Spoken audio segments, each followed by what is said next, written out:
And Jesus reminds us here in this moment, fear the Lord your God, worship him. Do not follow the other stuff, because ultimately it's just fleeting. How do we do that? Trust in the Lord with all your heart, and do not rely on your own understanding. In all your ways, know him, and he will make your paths straight. Verse 8 of Matthew chapter 4, again the devil took him to a very high mountain and showed him all the kingdoms of the world and their splendor.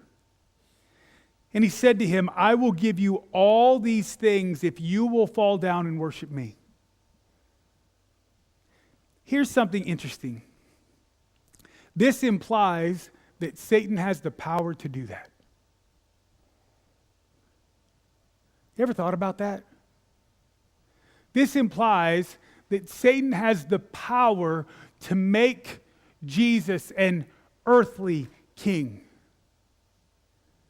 And we could say, well, in some ways, he can manipulate people. He can do this, he can do that, whatever. But a lot of times we think that there is power available to us that is not really there. I had a man one time that I was visiting with and sharing the gospel with, and he said this. He said, you know what?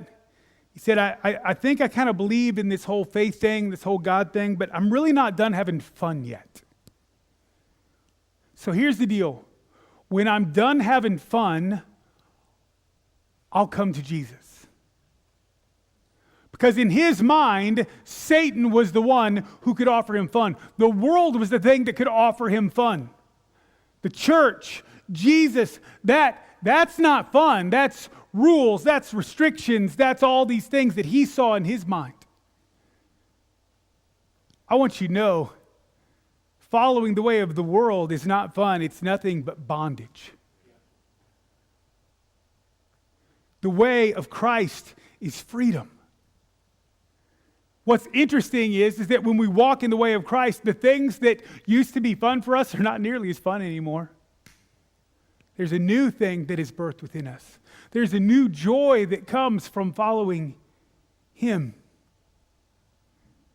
So Jesus tells him, go away, Satan, for it is written, worship the Lord your God and serve only him. He takes right back from Deuteronomy. Fear the Lord your God, worship him, and take your oaths in his name. Do not follow other gods, the gods of the peoples around you, for the Lord your God who is among you is a jealous God. Jealous in a righteous way, saying he expects to be given his rightful place. And when Jesus said that to him, the devil left him, and angels came and began to serve him. Find it interesting the ways that Satan tempted Jesus. He tempted Jesus with a felt need. Jesus was hungry.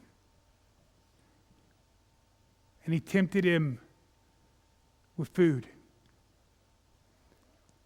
He then tempted Jesus into proving the Bible right. Man, you ever been sucked into a Facebook argument about something where you're like, I got to say something because they're so off base and I got to fix it? Does it ever get fixed there? No. I've seen well-meaning people say really difficult things that shouldn't have been. See, it was a good thing. Prove God right. Jesus like, don't tempt. And then he goes on and says, look, I'm offering an easier way. The way that God's calling you to is going to be hard and difficult. But I'm offering you, just bow down to me and I'll have everybody else bow down to you.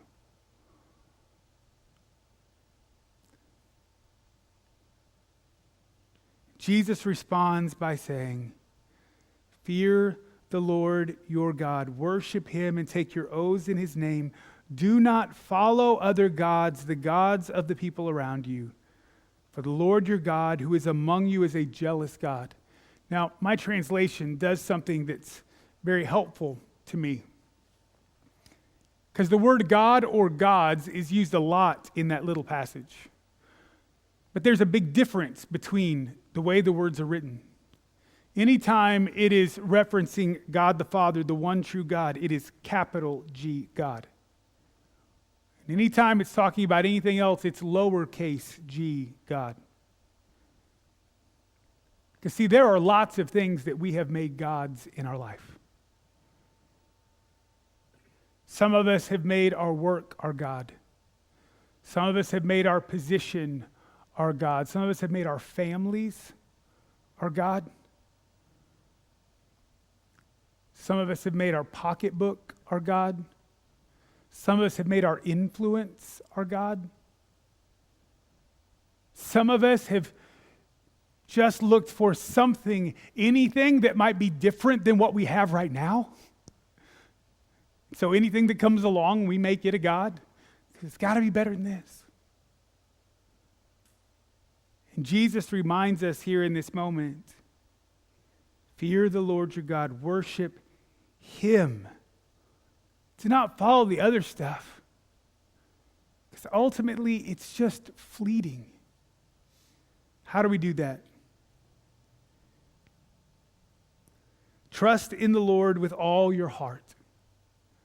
And do not rely on your own understanding. In all your ways, know Him, and He will make your paths straight.